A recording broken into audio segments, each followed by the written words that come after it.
For the people that's going to watch this on the playback, you tune into the Enveonline podcast. You rocking with your host, Son of a Jones. Now, y'all know on my platform, I like to cover hip-hop. We've been doing it for a very long time. And I got a very special guest, not from New York, but from the Chi, from Chicago. So, before I get started, I'm going to let the people know how I actually stumbled upon you. So, I got familiar with a company called Bars Over BS, where I brought some music from. When I networked with Bars Over BS, they then sent me a couple CDs. So I want to shout out Bars Over BS because this is where I got your work from. When I popped that thing in my CD player. I can't even see it in shit. Maybe I should I turn this sideways? Maybe that's what. Oh nah, you keep it straight. You'll see it on the playback. Okay, all right, for sure. But yeah. Okay, I see. All right, for sure. Yeah, I see it now. Yeah. All right. But when I got this, I got a bunch of CDs, and yours is one that I popped in. Definitely heard it, and it sparked something into me. Like I was telling my engineer, I was like, I haven't heard nothing like this since I was bumping an artist over here by the name of Saigon, who's like a conscious rapper. But I was like, yo, this dude is dope, and he got a message. So before I get into the crux of the conversation, how did you link up with the people over at Bars Over BS? How did that experience go for you? Yes, peace, man. Hey, let me do this. Let me start off this. I want to do it the right way. Okay. I want to, let me thank the Almighty, for even being here right now to speak with you. You know what I'm saying? Let me thank you for even reaching out to me, man, and allowing me to be present on your show, giving me that opportunity to speak to your people. So I appreciate you. Definitely. Go ahead. Salute to your engineer for getting that work. You know what I'm saying? He did that shit quick, and you know what I'm saying. We had a little technical, you know what I'm saying? People don't even know, but he got that out the way easy. So shout out to your engineer and shout out to your audience, you know what I mean? And so yeah, Ty Ferris is the, he that's his label. Okay. And that's my man's. We got the Bulls versus Pistons project. We dropped that in 2019. We had reissued it this year and for a 5-year anniversary. And we plan on doing a part 2, but that's my man, and he in Detroit. I'm in Chicago, so we right there. You know what I'm saying? We brothers in this game right now. You know what I'm saying? We brothers through the music, so and we like brotherly cities as well, if you will. So,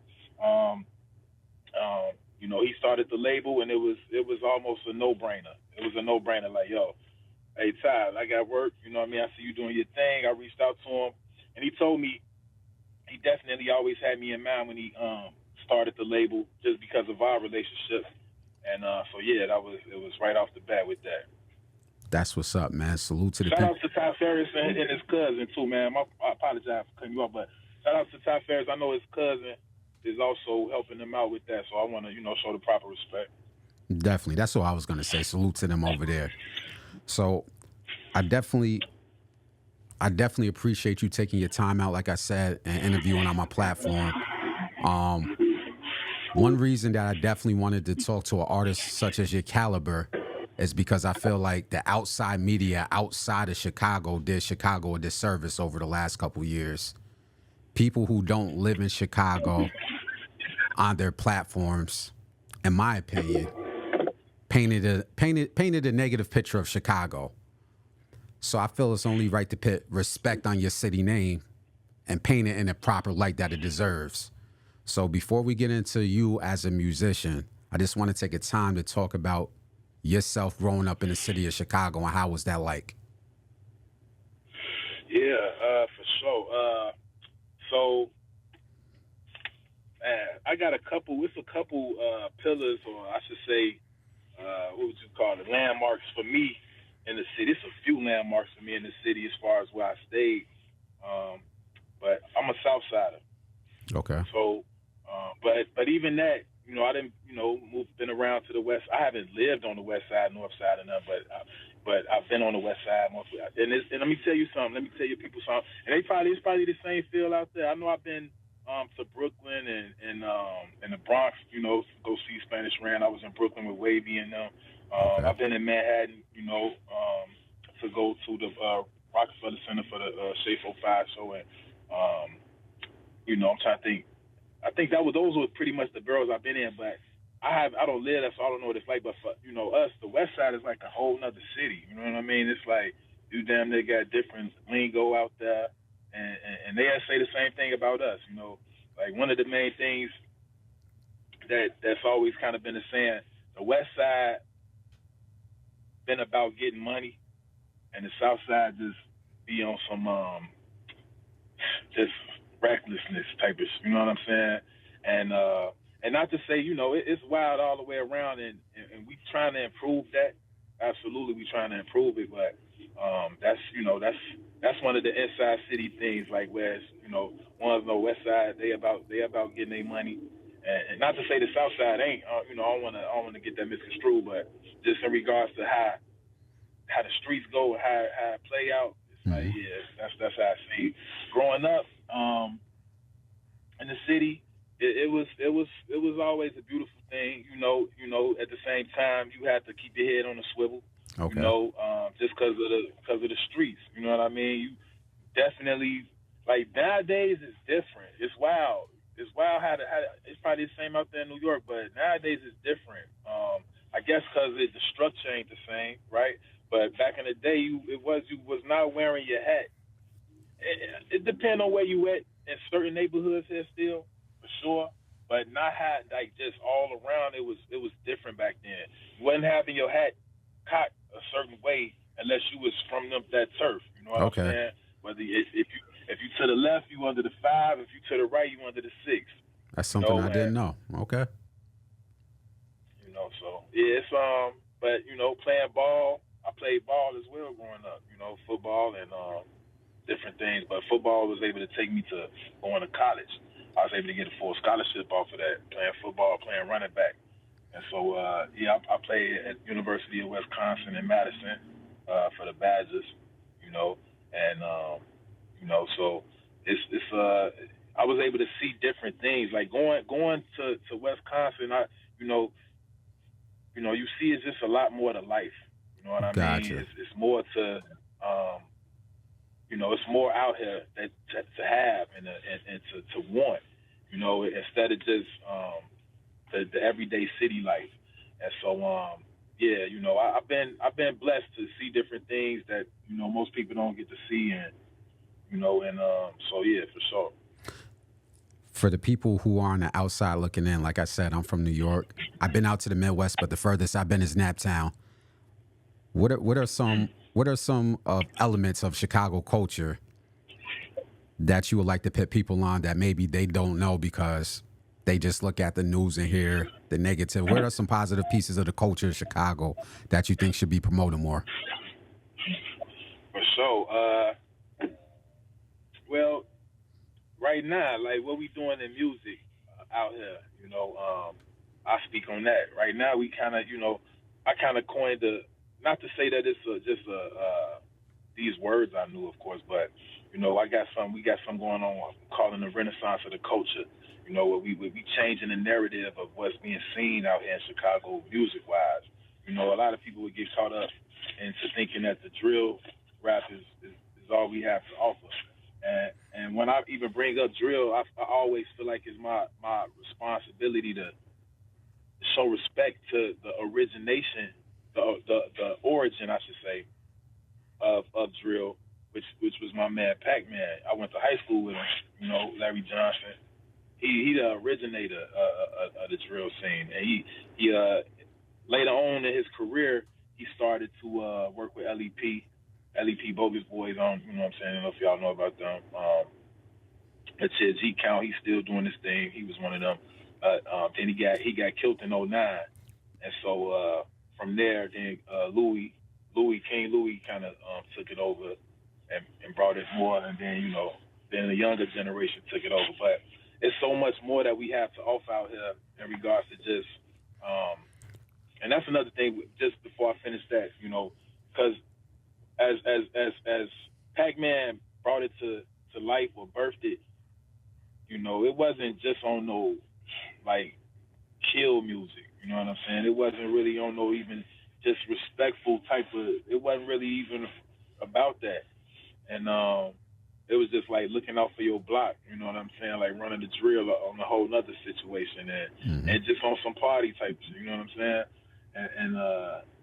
And that's what it was about. But then it kind of later kind of got amalgamated with the younger generation, and just the new thing that was going on, and it kind of went too far, definitely in my opinion. And then you got so much loss of life, you know what I mean? But you know, respect to all artists, you know what I mean? We just got to do better, you know what I mean? But as far as the renaissance of the culture, you also got ones also coined the phrase the new Chicago wave, right? And we just bringing a fresh sound, it's a lot of great talent here, and I would just love for everybody to tap in. For the people that's familiar with me, that the people that's checking me out today, go check out and listen to my music, and then you will hear those features that I have on the album. And you'll be able to tap in with some of them. It's more artists from Chicago that's doing a lot of things. I'm sure y'all familiar, but yeah, for sure. Definitely, I'm gonna touch on that deep in the interview when I get to your discography, because I heard on track number 2, I think it was track number 2 on this album, where I heard that where you coined the there's a renaissance. There's a little sound bite in the middle of the track or at the beginning of the track, right? And then I started getting deep into your music. Going back to basketball, because offline, I think I texted you on IG when I was listening to your story. You did another interview with a platform called Illinois. I want to pronounce it right and give them their respect. Illinois Radio, I believe. Right. And you were going through your story about you playing football, and then you learned that you had to stop playing for a certain health condition. Right. For the people who don't know, just briefly, because then I have a follow-up question. Can you talk about the transition of being a top athlete, being one step away from the NFL, and then having to basically turn your dream away and pivot? Yeah, it was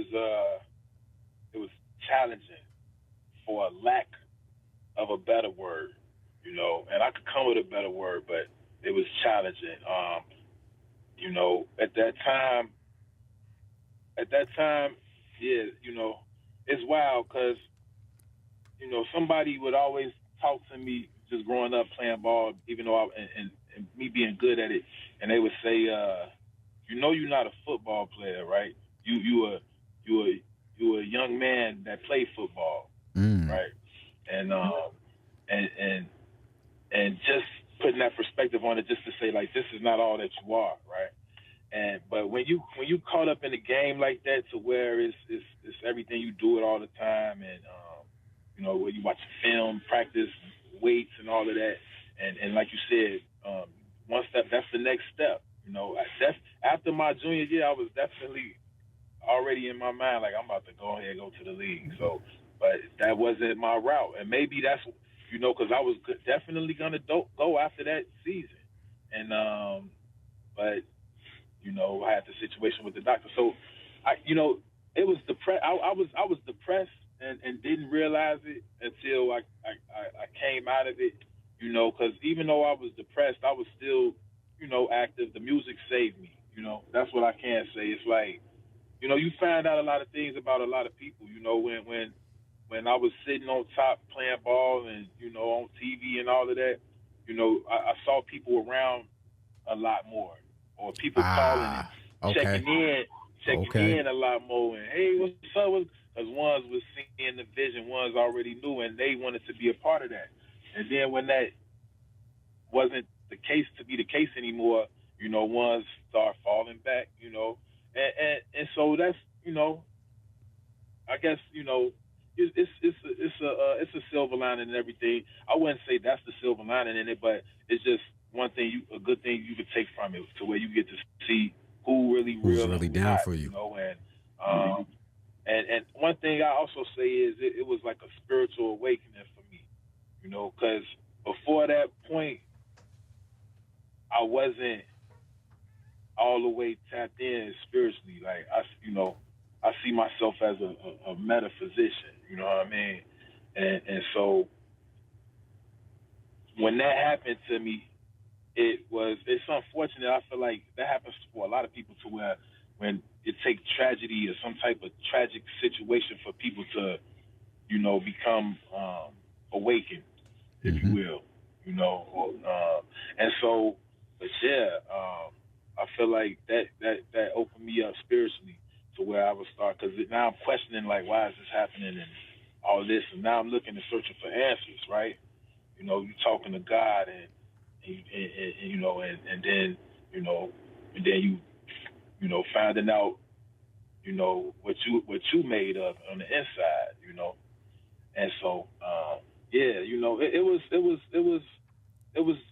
challenging, but I was able to get through it through the grace of the Almighty, through family, like, you know, close ones, and the music. The music is definitely key. I promise you, it's therapeutic, especially the type of music that I make. You know, maybe that's why I make the type of music that I make too, is because it was therapeutic for me, where I feel like I can really, you know, say what I need to say and how I feel, instead of just trying to make music to appease people. You know, I still have that in mind as I make music. I don't want to just make anything, but I feel like instead of just focusing on the club, no disrespect to the club, no, you know what I mean? That's what's up. You know what I'm saying? But that's not my focus. You know what I'm saying? I got a different focus. So, you know, and maybe that's why. You know, because it was a way for me to vent. You know, so. Well, you know what they say, man. It's an old saying in hip hop that the mic in the right hand is powerful. And I really feel, man, when you put that microphone in the right artist's hand, they could paint a picture. So I'll say that piece. You talked about the music being able to save you amongst your family and peers and stuff like that. But as far as the music, when you started writing music, what was the song in your beginning stages that pretty much put your mind at ease that said, you know what? I'm confident that I could transition. You remember the first song that put your mind at ease that said, yo, I'm ready to make this pivot? Yeah, that's wild. Yeah, it is. So look, so I was playing ball. This the early 2000s. So when I had to stop playing, like even when I was playing, check it out. So even when I was playing, I was still rapping. You know what I mean? I was still writing rhymes. The guys on the team knew I was writing rhymes. It was battles that was going on in the locker room, on the W, in the locker room. Like, you know what I'm saying? It's a big ass W in the locker room, and All right, shit probably different as hold hell. on. Now, Let I me ain't been up there interject. in the Let me interject. So you was battling in the locker room. Yes, sir. So when I put this Guys out on the there, squad. are they gonna say you got washed up in any battles? At all. All right. At all. Not All at all. right. I got like it wasn't too many people stepping up. It was like a consistent 2 people that was stepping up. My man B White, he was from West Palm Beach, Florida. He doing this thing now, like coaching receivers and shit. That's what's up. Like on IG, it's the Receiver Factory. He coaching up like NFL receivers. You know what I'm saying? And then my man Don Tez, he from Cleveland, and he in the real estate and shit now out there. But yeah, like it was we would be battling, you know, and I had to, you know what I'm saying, make it so everybody knew what I was doing, but when I had to stop playing, it was funny. It was a song, I recall this, like I said, early 2000s, and Common had came up to the school. But so to answer your question, it was a song. One of the guys, he wasn't even on the team. This was a guy that was up there, but he was in the music at the school. And Elwin was his name. He had sampled that Isley Brothers beat that I'm in love with this. You remember that? That was the hook that I did. But it was that that you're all I need. Okay. Yeah, you all I need. But the back end of that song, when the like he sampled that part when he be like, just that you're all I need, not the when he be like, yeah, when Ronald Isley be like, yeah, you're Classic. all I need. Classic That part, Isley like Brothers. he sampled, he sampled that part, and then you know what I'm saying, and looped it, and it was like. And when I wrote to that shit, it was like, oh man, I could do this. easy to me. It's no problem. I feel like I could do this all as long as it takes. Put hours in, and yeah, it was wild. Common had came up to the school around in that same time, right? They had a performance, and I ended up rocking on stage. Man, he was like, "Yo, is anybody out here that could rock?" Just like in the middle of the concert, he's like, "Is there anybody out here that rock it on the mic?" I was in the front. When a lot of the guys on the squad was there, we probably was about 70, 80 deep. You know what I'm saying? In the front, and so everybody knew I rhymed. So when he said that, everybody started, like Wayne, and then they pointed to me. Security escorted me up there, and then I ended up kicking the rhyme that I wrote to that "All I Need" shit. You know what I'm saying? Crowd went crazy, and I was backstage.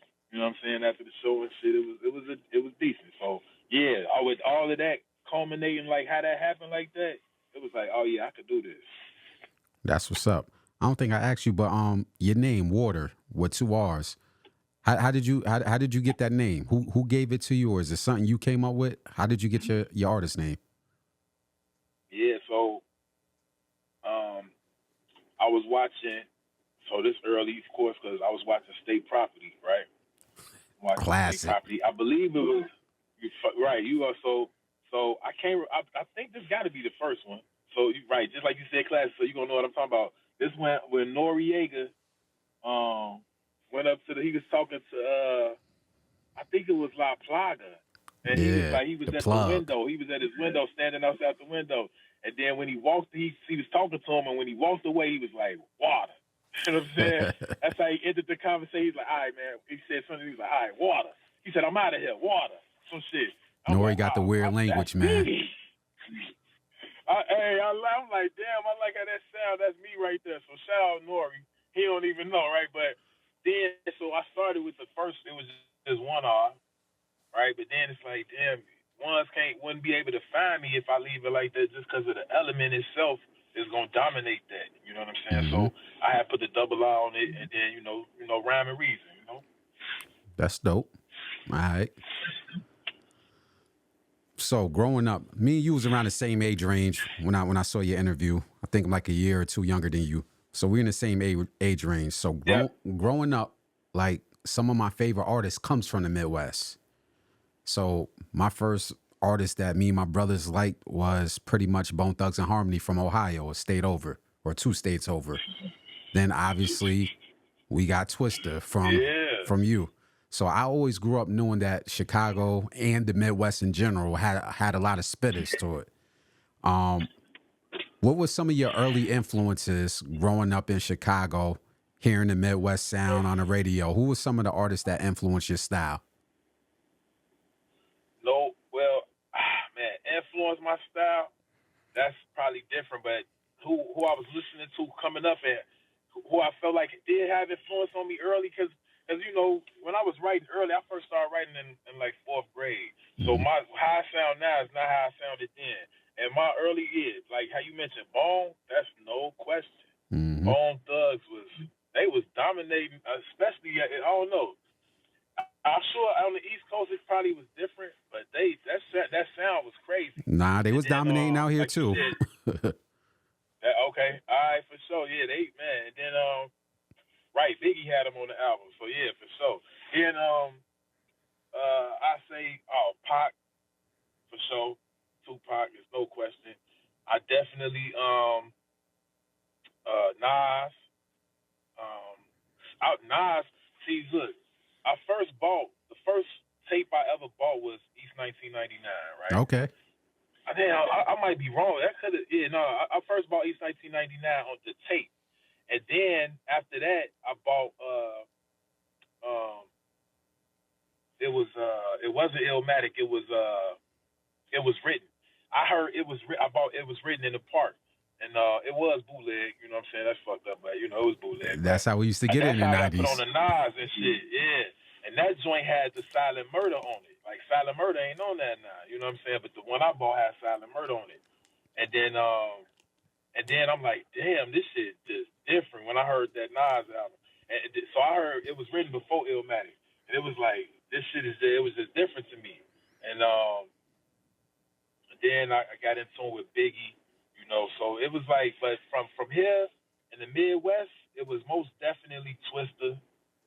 When Adrenaline Rush dropped, that had the streets on lock. Who There's produced no you know question. who produced that Everybody, beat? Because that beat was insane, man. yeah, yeah. The whole album was produced by the legendary Traxster. Okay. That's what he go by. And um, so yeah. Then you had Do or Die, of course, Crucial Conflict. All of them they all had their time. Do or Die probably less so. They had more singles. They singles was popping more a little bit for me than the albums, but for sure. And then Crucial Conflict had well put together albums. Wild Style was, kind of like he was like the Q-tip of the group. You know what I'm Mm. saying? Wild Style was just like the role Q-tip played in his group. That's the same role that Wild Style played in that group. So I would also say Lupe, First and Common, 15th. yeah, First and Fifth, Lupe, and that second album too, The Cool. Mm-hmm. Yeah, he had some. He just had some. But that First and 15th though, like you said though, and then he had a few mixtapes where he was going crazy. I'm trying to think. Shout out to Shauna. Shauna did her thing too, like working with Ludacris, and I don't know. You know what I'm saying? I don't know what she was putting her pen to, but I definitely know he got some of that flow influence from her. It's not even a question. When And we were talking about and Ludacris, though, he was doing the thing. Yeah. You say not what? no, not to cut you off. I'm sorry. Like I did a podcast a while ago when we were talking about like top 20 MCs within women and within hip hop culture. Shauna's so slept on. It's insane. Shauna to me should be in a lot of people's top 10 as far as women in hip hop culture. Like I remember the work she put in. For sure. Just the bar she got and the way she hung with Luda and then even doing her own thing. So salute to Shauna, definitely. That's an underrated MC. Yeah, her approach to rhyming, the style, the cadence that she even chooses, that shit ain't necessarily easy. So yeah, definitely. So yeah, even the Brat, like man, like, and not even in regards to the just women, the ranking women MCs. I'm talking about influence, like for me, right? Like that Funkified, like that I'm gonna give it to you. Mm-hmm. The shit with that, like the video with Biggie, and like it was a lot of people in that. Aaliyah, like that I'm gonna give it to you record. I still play that to this day. That's a main song. You know what I'm saying?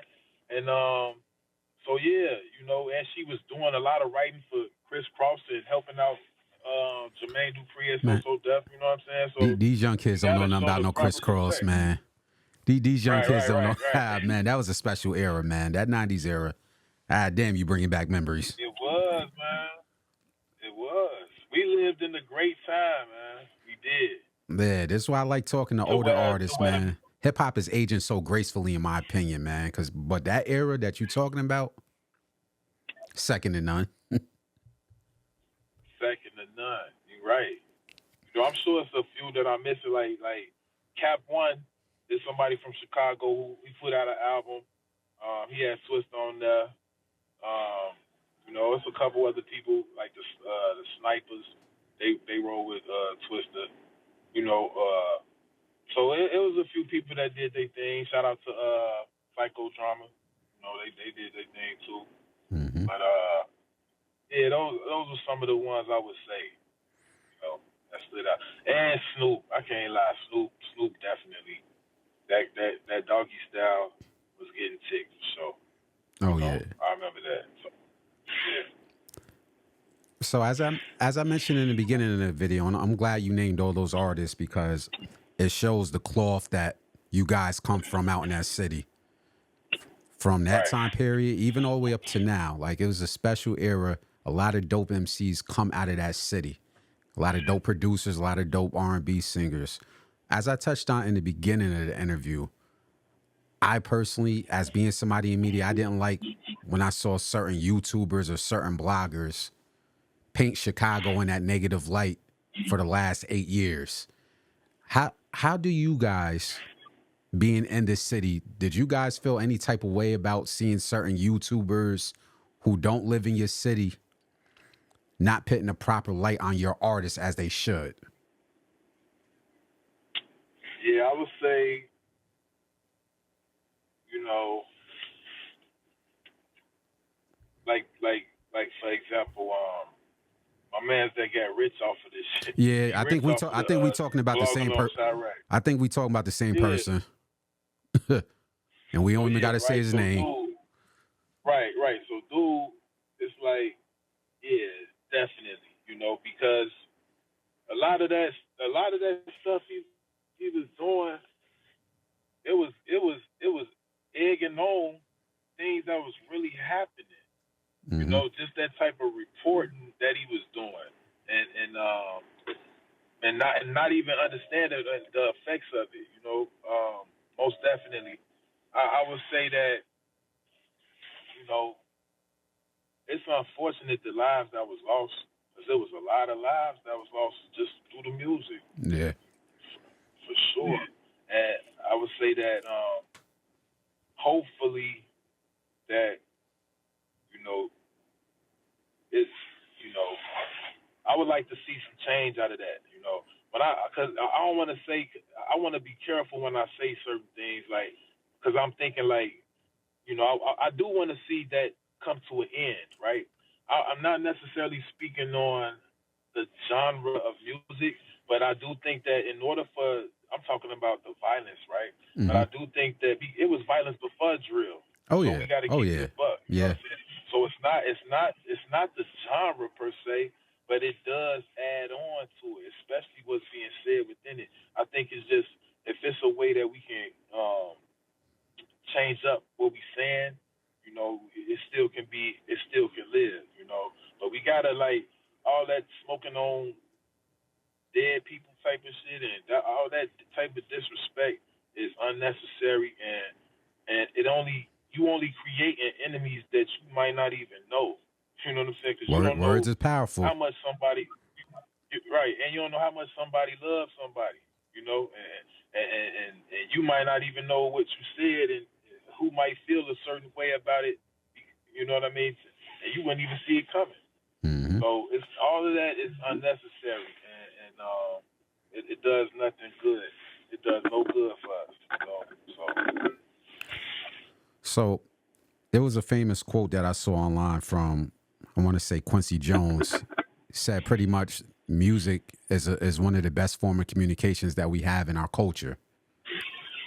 I'll say that again. Music is one of the best forms of communication that we have within our culture amongst us. So when we think of Waters as an artist, what are you communicating to the fan base? What vibration are you putting out that you want the people to hear? Because when I listen to your music, as I said before, and I'm going to talk about it in other questions, I hear a certain message, but I'm going to let you talk on it. So, like I said, I see myself as a metaphysician, right? And so I like to sprinkle and pepper in information that I come across. I try not to overwhelm people, and I like to have a good time. I see myself as a well-balanced person. Mm-hmm. I put it like that, right? I think that it's critical that we understand that it's hot and cold, it's man and woman, that yin and yang, right? So I like to walk that line. I think that that's, only right. I say that I make warrior music. I say that I make spiritual music. That's how I see it. I'm definitely trying to let people know that you want to look within to find your satisfaction. Look within to if you're trying to find who you are, look within. And it's so much that come with that I could branch off into, but just look within, and even in many religious books, they'll tell you that, Mm-hmm. So that's what I try to bring across. Be about your family. Like even in The Godfather, you know what I'm saying? Vito told his son, like, if you're not a man if you're not spending time with your family. You know, so uh, that's you know, and handle business. You know, it's like and enjoy life. You know, enjoy life. Be self productive. You know what I mean? So yeah, that's I'm sure I covered a lot with that, but yeah. Yeah, I'll add on to it, man. I think when I listened to the last two, I couldn't listen to your whole discography because you put out 23 albums just in the I last got 2 years, which is an insane amount. But the last two projects you put out, to piggyback off what you're saying, I put it out there. You spoke a lot about manhood. You spoke a lot about standing on your own 2 feet and not being a follower. You spoke a lot about being a father and speaking life into your child. These are topics that, like, as I'm old and I'm like, as I'm getting older, I'm like, damn, I got 2 kids. Like, this is something I would play for my daughter. When you started off right. both albums, part A and part B, you're speaking life into your daughter. I'm like, what hip hop artist is doing that? So I definitely want to commend you on that and give you your flowers, because you could have easily, took the route of, oh, let me just make club music or such and such, but you started the album off as a family person. So to me, that's beyond commendable. You talked about it a lot on your album about not being a follower. Even you said that to your child on the record, and you even said that throughout some of the tracks. That was a key. Don't be a Right. follower. Right. So that Yeah. that was something I definitely want to give you your flowers for. Yeah. How did, now that we on this topic how with the music that you made, and you specifically, poured life into your child, what was it that made you say, yo, I want to do that for these two albums at this specific time? Yeah, it's wild. It aligns so perfectly. I knew, like, even before this album, right? I've used the term family business, Mm-hmm. and and purposely, intentionally, and I would say that with me and Tone Beats already having two in this series of Order of the Day, this is the third one. We already had two. We had Order of the Day frequency programming, Mm-hmm. which is another monster. Order of the Day, Return of the Cherry Tree, and then now we gave you a side A, side B for the third one with Order of the Day, Family Business, and so we you know just trying to take it further and further than before. Every time I touch the mic and write a rhyme, I'm trying to make something better than I did before. I kind of branched off. What was the original question? No, just pretty much now you're answering it, the creative process, because I like the direction you took with these two projects. And it was, Right. like I said, it was pretty much I don't want to put it in a certain box, but it spoke to manhood pretty much. So, just talking about your Yeah. creative No. process and the ideas that you had and going into these two projects. So right, exactly. I would say, like, even when how you brought up inside B, the intro to that one, Hmm. That was a good audio that homicide, was a right? good sample. The way you started that off with the serene what's it called, Yeah, with the the Williams King system. Richard. Yeah. That was the King Richard joint, and so, like, man, I saw that movie. I didn't see. I saw it like recently, like um maybe a few months ago, like right before. You know what I'm saying? That's why it's on there.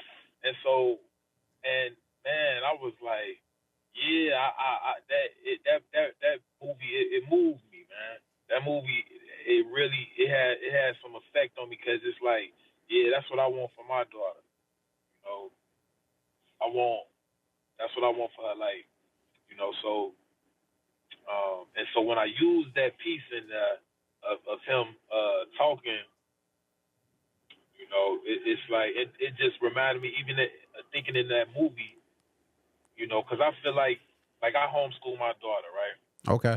You know, and I'm hands on with her, all right now, and I'm, pretty soon I'm like next year we might put her into a school or whatnot. I know her mother, would like her to, probably be around some other children. But she gets that in her extracurricular activities. When we take her to her ballet class and her swimming classes or whatnot. And so, but yeah, I want to give her a strong, solid foundation before I just send her anywhere. Where she has to be by herself. I want her to be able to advocate for herself. And I want her to be able to know, certain things and be strong in that. And so I hold her accountable. And at the same time, I just want her to know that I want to give her everything that I can while I can. You know what I mean?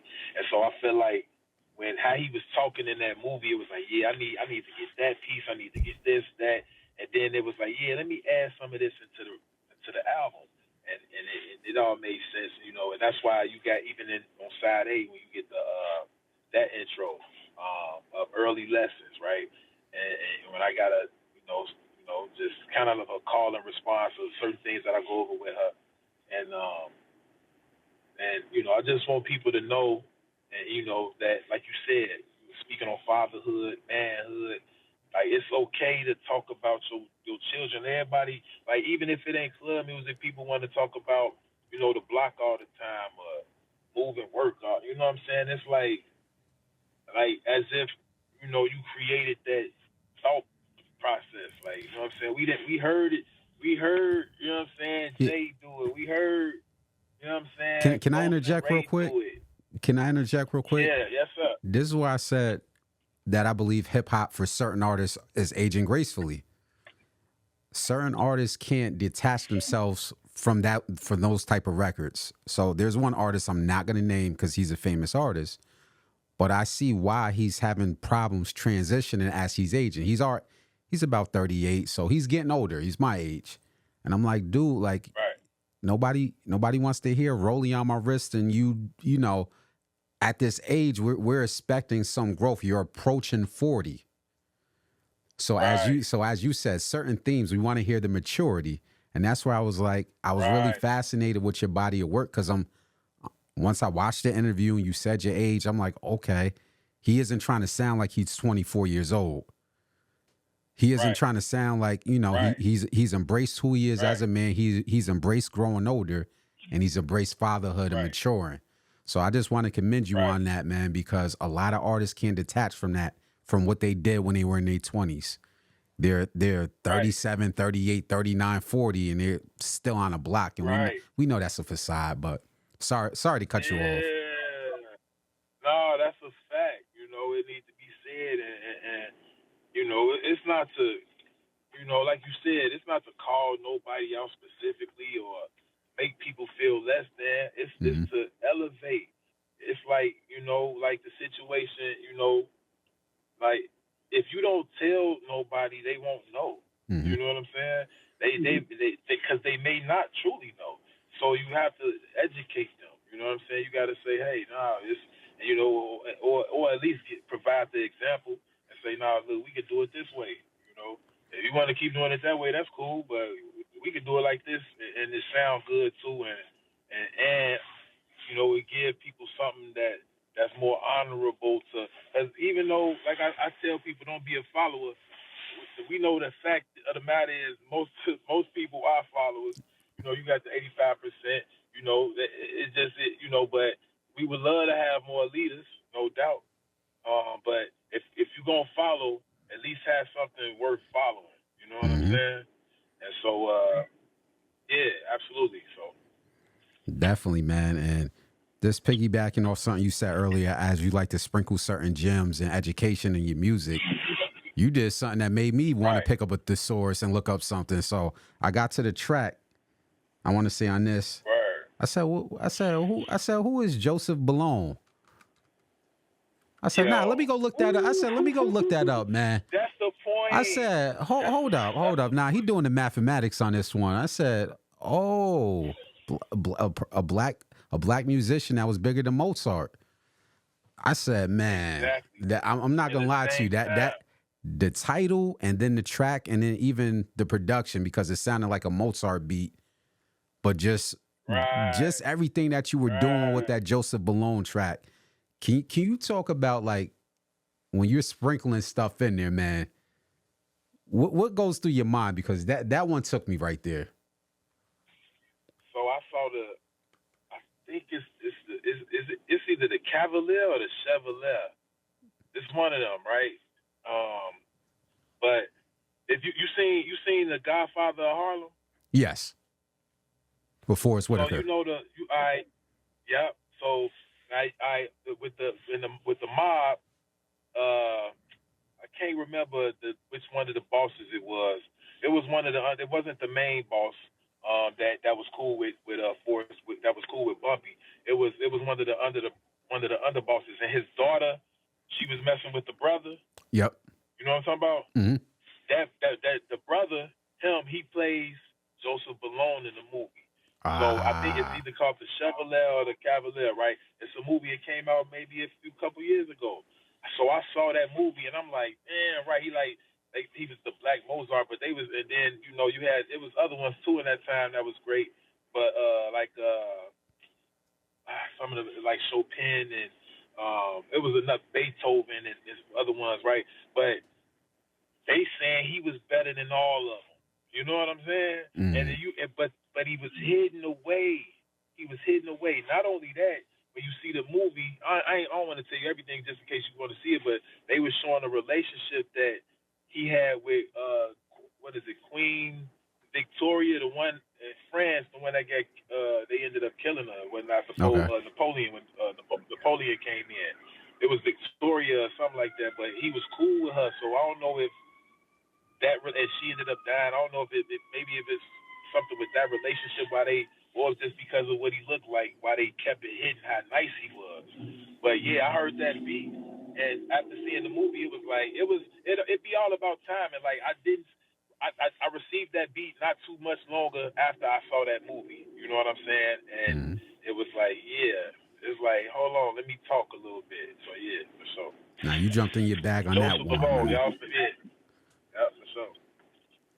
Going back I in. think that real quick. I think that it's like what I do, and to add on to when you asked that question about when I say sprinkling in and dropping jewels. Like I said, it's not to lecture, but I feel like it's the audience duty. If I say something that you're not familiar with, it's your duty to go in and look it up because that's what I'm purposely and intentionally doing. I'm trying to give you something, And so I think that when you listen to music, you should be looking for something. And I'm trying to, provide, some information, So yeah. Definitely, man. Everything to me in hip hop is important because it's a form of communication. From the artwork on the cover, I was trying to see the books you had on the cover of the artwork. I thought you was dropping some science on that, but you know, um, Absolutely. I, Purposeful. on the to get back into the Renaissance, as we started off, were you talking about a Renaissance? You mentioned that in the album. There was an audio clip of somebody talking, and you said, or the person in the audio said, it's a Renaissance in hip hop at this moment, and I strongly believe that right now. Even with all the streaming going on, I think there's a whole underground movement that nobody's paying attention to. So, speaking Right. about the Renaissance that's currently going on, can we go back and touch on that? What's happening underground outside of yourself in Chicago right now that people need to be aware of? Man, people need to be aware of, like I said, it's the renaissance of the culture, or like I said, you got other people calling it a new wave in Chicago, the new wave Mm-hmm. Chicago. You got artists like Rufus Sims. Go check him out. He got a lot of work. I would say, as a matter of fact, yeah, me and him, we got plenty work. He's on some of my most recent work. He's on side B actually.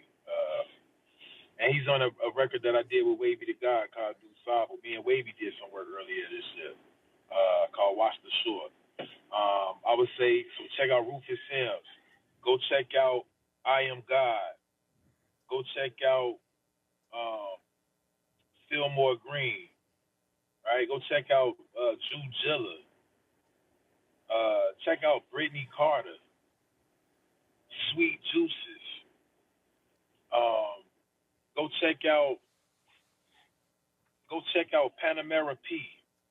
You know That what I name mean? Go sound check out familiar. Easy O'Hare. Panamera P. Yeah, I Yeah, think I heard that from we somewhere, got but some work. Okay, yeah. So we got plenty people. Out here that's working. Check out Ad Two. Add Two. ADD the number two. Add Two. He a monster too. You know, it's a lot of. Check out Lil Keisha. Yeah, Lil Keisha. She nice. It's a lot of artists out here. Different styles. Different approaches and perspectives. But it's all nice. Check out Asha Omega. She another one that's nice. Um, yeah, we got some monsters out here. mm, Definitely. On the R&B side, we do too. I'm a little sleep on that. I'm a little sleep on the R&B side as far as knowing the names like that. But yeah, so yeah. gotcha. You know, we got the food scene as far as Chicago. I don't know, exactly with the question, but as far as music goes, those are artists that you should definitely check out. So, Yeah, I want to credit Chicago because they gave the game so much as we already ran through. You already ran through a bunch of artists. I named some artists. Hell, even going back to Lupe Fiasco, he gave one of my favorite rappers a shot who's no longer here. Rest in peace, Stack Bundles. But he was early. He was up early on Stack Bundles in the early 2000s. yeah, Um, yeah. so with speaking of Chicago producers, R&B artists, I saw a clip on I think on your page where they were talking about, developing Chicago and pretty much putting Chicago out in the forefront so you guys can get over the hump as far as the Midwest. Because the Midwest is in the Yeah. middle of America. Yeah, we have the East Coast, we got the West Coast, but you guys are in the middle of America. What are some things you think Right. that you guys can do as a coast to get the attention back on you guys? Yeah, well, earlier in the year, I had did a Renaissance of the Culture show. It was at Mm. Subterranean on North Ave. Over capacity, sold out. It was crazy packed in there. Like for majority of the night, it started at 9 and ended at 2. It didn't start really clearing. We didn't start really getting a little breathing room until about 1 o'clock, 1:15. So then we had a purple box show. We got a film. What would you call it? A film. A film Film director showing? or a Okay. videographer. A videographer, APJ, he shoot what you call purple boxes, like how you got Bub Styles out there that Mm-hmm. do the the Chinatown sounds. I did one of those too, so shout out Bub. But it's a purple box out here, so we did a purple box fest. Purple box is where people will come on the show and just perform different songs that they do. But we did a Purple Box Fest. So to answer your question, Golden Child. Shout out to Golden Child. He under the Nation of Islam. His father, just to kind of you ever seen Backstage? I Is don't know that if you've seen Backstage, but if you ever seen a viral clip that had went around, yeah? It's a brother where Islam that was Jay battling Z. Jay-Z and DMX, or he was spitting Yeah, for he him. wasn't even battling him. He just He kicked was spitting around. for him. This All they, right. this is their father, Okay. Golden Child's father, right? So yeah, and shout out to his pops, But so Golden Child he rap too. He in the Nation, and he got a movement called Unity, So same thing. And he had a show as well, a Unity show, Unity Movement, where we bringing people together, and that's one of the things I would say this year. We had a intentional focus on uniting artists and trying to bring the best artists together. And it's still artists that's outside of our immediate circle, if you will. That's top artists as well. But we just trying to unite the artists in the city. So we can kind of move as a unit and let people know that it's a lot of talent here and it's something to be recognized and that we move in as a unit. When we move on the same front line together, when we on the same accord, then we could could make things happen. You know, and that's what we looking to do. Just form that coalition. Definitely. I saw a clip, I think on YouTube, and you was doing an interview, and one of your takes was that when artists come to Chicago and they perform, they need to put a local Chicago artist on a bill. And I saw some people in the comments talking about, oh no, you know, nobody owes you anything, and I disagree with that. I think when you come into a city and you taking money out the community, you do owe the community something. I mean, it's not too much to ask for to put back into the city that you're taking out of, because in my opinion, when you don't put back something that you're taking out of, you're just a vulture. So if So you yeah, care so to speak on that. yeah, for sure. That's yeah, it's not. So it was specifically this situation I was speaking on was when Westside Gun came here Okay. and did a wrestling event. He did a wrestling event, but it wasn't just it wasn't just a wrestling event. It was like he mixed hip hop with wrestling, you know. And why I say that, and that's my thing. If it was just a wrestling event, it wouldn't have been. It DJ Premier. Like DJ Premier alone, you see what I'm saying? Mm-hmm. That's a hip hop event. If you bring DJ Premier anywhere, that's automatically a hip hop situation going on. You see what I'm saying? Especially if he on the ones and two. DJ Premier, Static Selector, my fault. Rome Streets. That was a pure hip hop Bodie event. James. Yeah, Bodie James, Dave East. You bring these people out here and they all performing. And that's a hip hop event too. You see what I'm saying? So my thing was to be clear. I'm not saying nobody owe us nothing. We gonna make a way for ourselves. You see, but respect is due. That's all. Respect is due, and that's with anywhere you go. I want to say this in the right order too. But so. So when that happened with the when that happened, I'm you know, it's like, okay, so you come to Chicago, put on an event, and you got all these rappers in the building. I wasn't even at the shit. I found out about it. You know what I'm saying? Mm-hmm. And my back and forth with him, he was like so we was going back and forth and shit. Then I'm telling him like, dude, he was trying to say it wasn't no hip hop event. I'm like, yes it was, bro. You mixed the two cultures. Like, come on, who you fooling? I curate events too. And that's why when people were saying do your own show or don't nobody owe you nothing, it's like you idiots.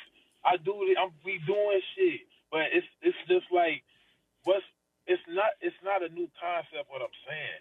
When if Pac any was major saying this artist back. go to Pac any was other city, not to cut you off. I'm sorry. Pac was saying this back in the 90s, like right before he passed away. The album he was putting together, he was trying to get the cities to join together on the album, that One World album.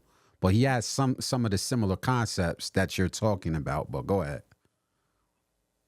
yeah, no, because what I'm saying is it's not a new concept.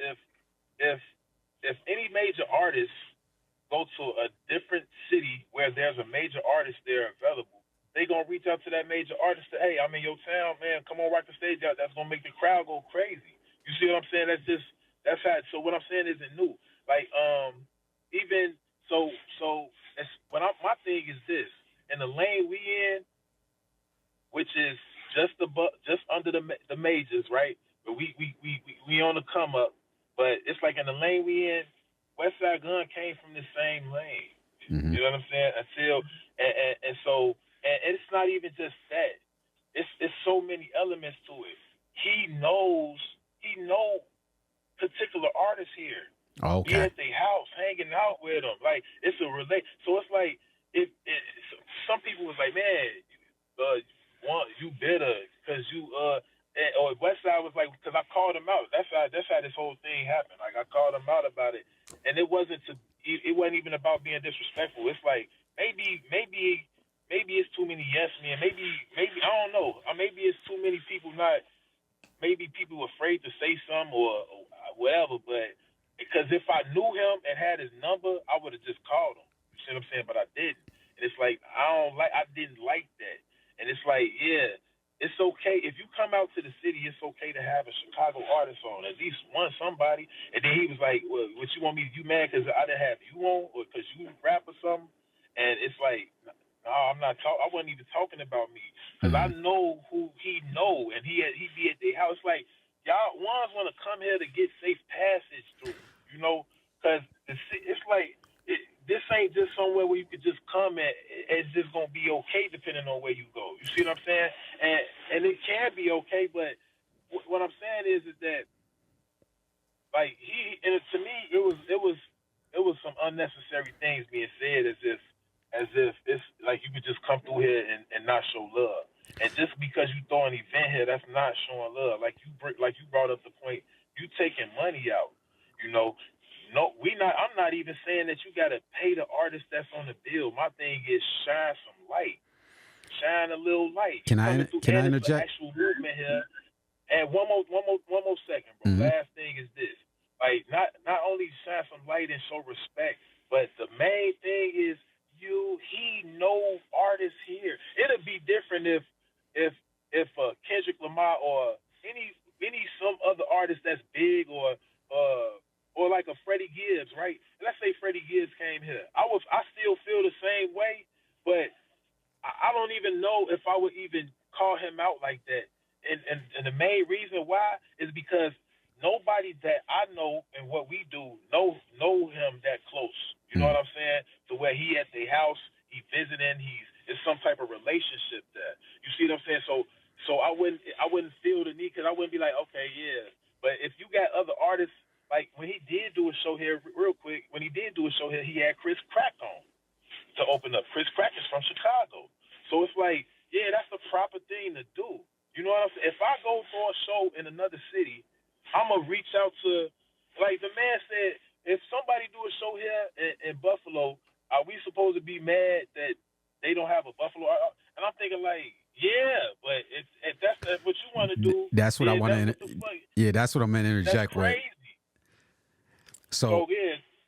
So real quick, not to cut you off, and I don't want to take sides because it's not for me to take sides, but just to give my opinion. But I just want to make a point. So where he's from at, like our region in New York, as I told you where I'm from Albany. This whole thing is upstate New York, Albany, Syracuse, Buffalo. So the point I'm going to make is going to coincide to what I'm about to say. I would expect an artist from upstate New York to have a little bit of understanding about opening doors, primarily because in our part of New York, they shut the door on us for so long.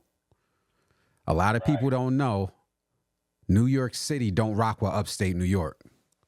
They think because we're all one state, it's a revolving door. When Griselda broke into hip hop, they broke in late, like 2016, but they've been rapping 10, 15 years prior to that. So I'm going to sum it up. And this isn't me talking down to Griselda or nobody. But if you're from upstate New York, you're from Syracuse, you're from Rochester, you're from Buffalo, I want to respectfully say you know better about going to other people's cities and not opening the door because you know how hard it was for all of us in upstate New York to get into hip hop culture. And that's the most respectful way I could say it. I'm a little disappointed to hear that because I know the history of upstate New York. Hip hop was giving us their ass to kiss as far as getting into the industry. So I'll leave it there. There's a whole history behind what I'm saying, but I will hope when an artist from upstate New York goes to other people's cities, they take into account what it took for them to get into the culture. So I'll just leave that there. Yeah, and at the end of the day, like I said, I would expect if I go somewhere, I would reach if I'm putting on the show, I have to reach out to some type of promoter, right? That's putting that events because that's not my city, so I can't promote there. If it's here, I'm able to. When I throw events, I'm able to promote it because it's mine. It's here. If I go to another city and I'm talking to a promoter to hold down an event, I'm gonna definitely make sure, hey, who in that city get down? Who popular? Let's get them on the bill. You got some artists that come and then they they'll charge people to get on them opening Yeah, slots. that's that whole You know hustle, what I'm man. saying? Yeah, I know about that. That's that, yeah. You know that, and that's definitely going on when people come here. That type of shit got to stop. Like, I'm not gonna even lie to you, like, because of what's going on with that situation happening, is definitely some shit going on to where it's like, nah, we gonna make sure and ensure that that's not happening. You know what I'm saying? And so, and it ain't about, when I tell people, it ain't about no checking in. It's not about bullying or nothing. It's about the proper respect. Because Yeah, I would do the respect. same Respect is thing. definitely a two-way It street. only makes sense. Mm-hmm. Yeah, absolutely. We're not talking about, man, you got to pay us to be on that bill. I'm not even saying none of that. You know what I'm saying? But just shine a light, because he got a certain amount of light, and he came from this underground rap thing. And I don't want to just keep it as underground because, it's just the fact that everybody don't know about it. You know what I'm saying? So, Definitely. I got a few more questions. yes, sir. When I listen to your music, there's a certain level of, I don't want to say consciousness, but I can tell I'm listening to a very educated person, and it doesn't have nothing to do with college. Yes, sir. Like I hear a high Yes, IQ sir. when I'm listening to you. It sounds like you read a lot of books, and that's not me trying to put you in this conscious box. It's me saying that I hear a very IQ when I'm listening to you, and I think it helps you when you're writing your music. If you have some books that you can name, what are some books that influence you as a person? And if you could recommend one book, what book would it be? Word. So before I answer that, I just want to say this to just address some of what you said. That's one of the things too. Like, as I remember growing up in school, ones would try to act like they not smart. You Mm-hmm. know what I'm saying? And I never was doing that.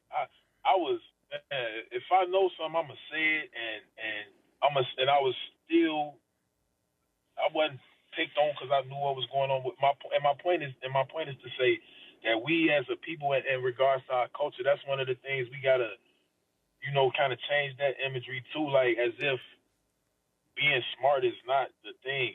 You know what I'm saying? Like, Yeah. as if to be unintelligent is cool. Like, nah, no sir. That's how like I tell my daughter when I teach her, it's like when we doing math, it's like, man, you want somebody to steal your money from you? Yep. You better know how to Good count. point. And even when we playing the register and we counting coins or whatnot, so I said you better learn how to count, to the point where we could be counting and I could try to deceive her just to make sure she's adding up correctly. And to my point, to show her that, yeah, you'll have people that will try to take your money. You better make sure you doing the counting. Don't just trust that somebody is going to give you the right amount. And so, to that point, yeah, no, being smart is the thing. That's what's up. Make sure. So to the audience, basically what I'm speaking to before I answer the question, it's like, yeah, read some books.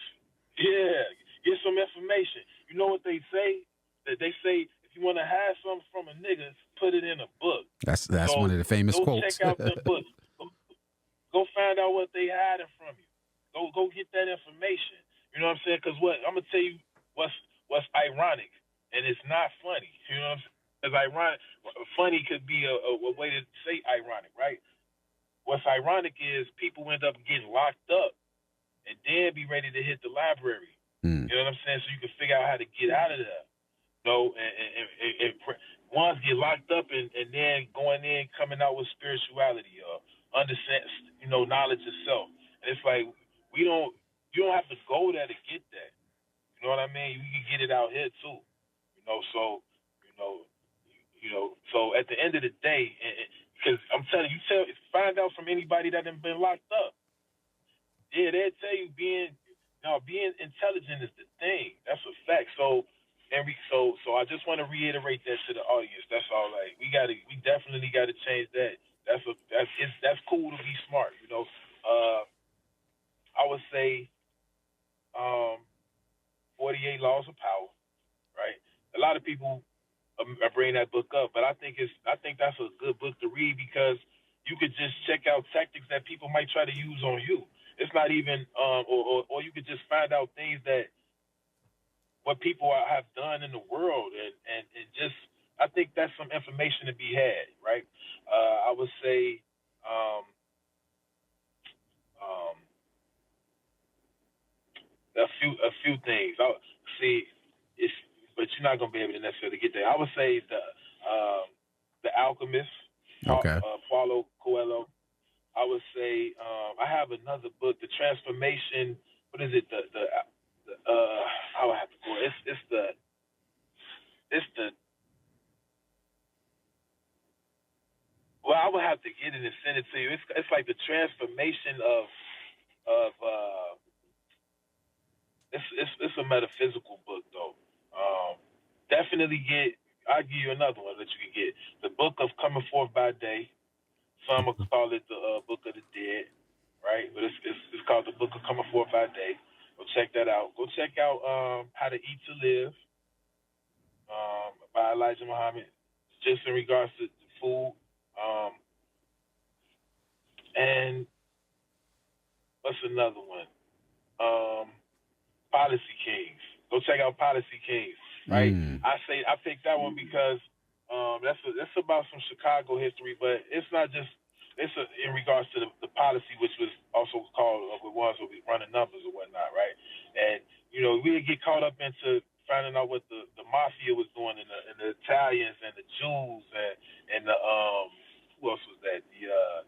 The Irish, right? Those mobs was doing, right?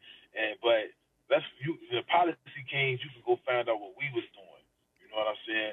You in New York you had Madam Queen and Bumpy J, Bump Johnson, but out here we had some things going too crazy. You know what I'm saying? Like, and when I found out about it, it's like it was covered up in a way with the projects, on State Street, with that had been torn down now. But and some still up, but we had a lot of cabarets and a lot of our old businesses and being the bank, and we had a what's like in Tulsa, Oklahoma, what they call the Black Wall Street. We had our Wall Street up here too, billionaires. And you know what? Another reason, because we was forced to go to our own businesses because the other ones, they didn't want to do business with us just with racism, and it's wild. But when we was forced to have to be to ourselves, that's when we was flourishing. To be honest, business wise, that's a fact. That's a fact. If you go look at the history, so I mean, I don't want to get into all of that, but so I would say, and then it's like, you know what I mean? But I say go check out some of the Policy Kings that, for my people that like history, and then, give you a little, some entertainment value, for the ones who like, what's going on in the streets, and you can see what was going on. I think that'll give you a lot of entertainment. Like I did the album with, the Policy Kings with Spanish Rand, Okay. It was just, and I kind of got into that. So, definitely. So I got like two more questions.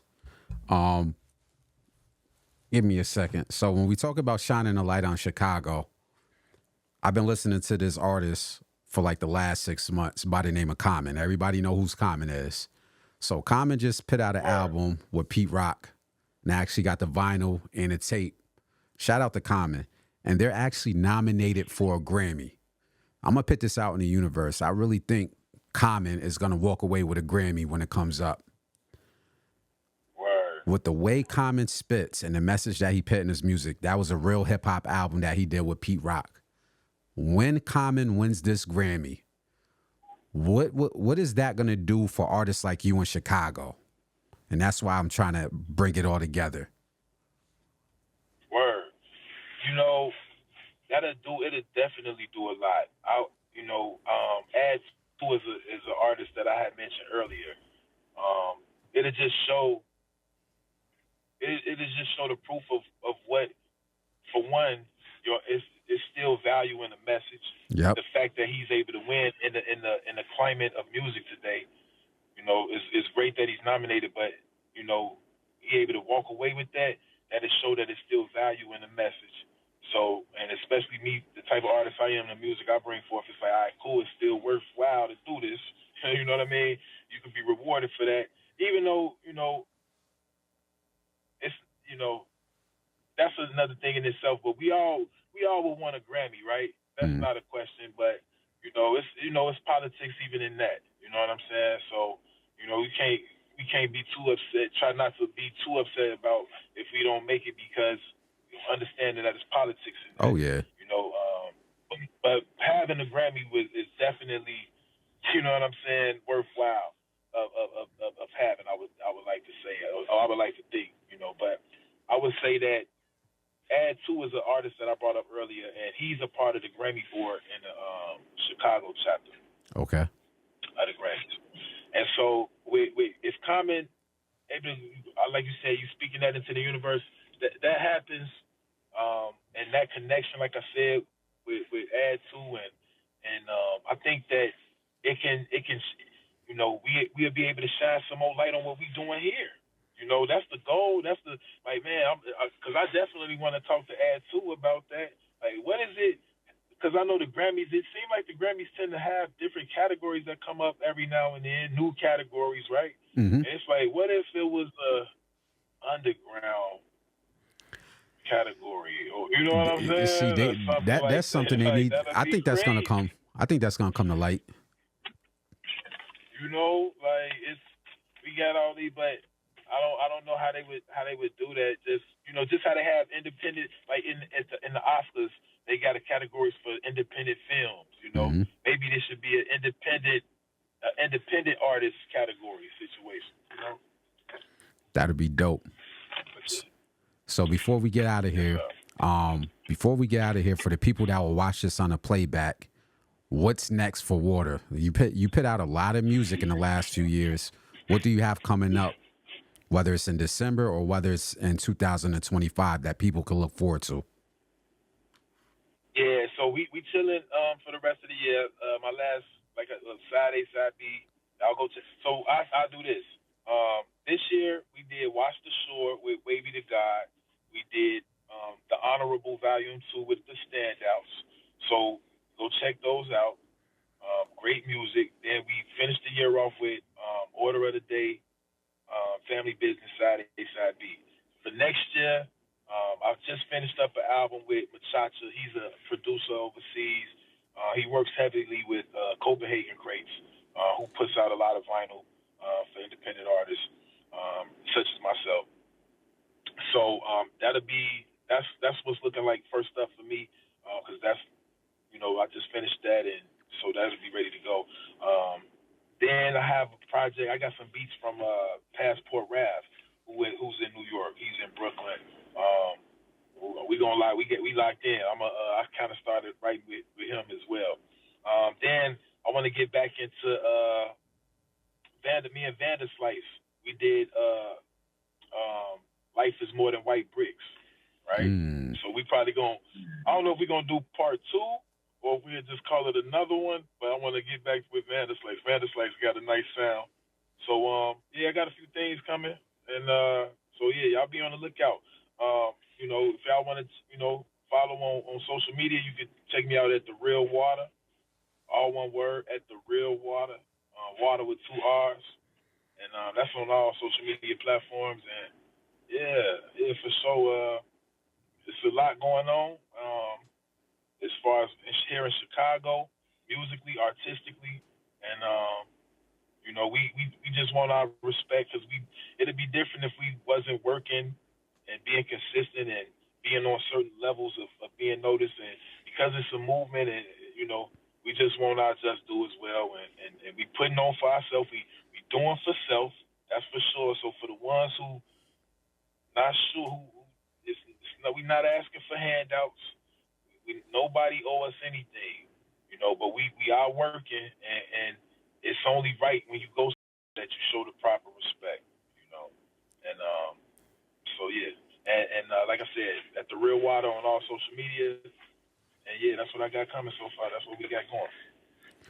Definitely, man. I just want to once again thank you, man, for taking time out of your schedule as an artist and as a human to sit down in my I want to chop it up about hip hop, chop it up about you as an artist, and most importantly, shedding light on the city of Chicago. So before I get out of here, I definitely I want to salute you as a person, as an artist, and B, I want to put some respect on Chicago's name and thank Chicago for what they gave to the culture in general. So big salute to Chicago, big salute to everything that's happening there in the culture, not just in hip hop, whether it's food, entertainment.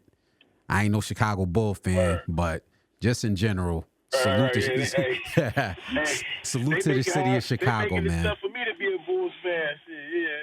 I Yeah, ain't gonna lie, man. I ain't really a Bulls fan right now either, man. It's like, damn, but yeah, I yeah, feel you. I'ma still rock with them, but it's tough, man. yeah. I'll tell you that. So, But but definitely, no, I man. appreciate you, bro. Oh Respect. man, and hopefully next year when you put out some more music, we'll link back up for a second interview in the future, man. So we can keep this thing going for the Yeah, underground and for hip hop in general. absolutely. Much respect to you. Much respect to the audience, and we'll be in tune.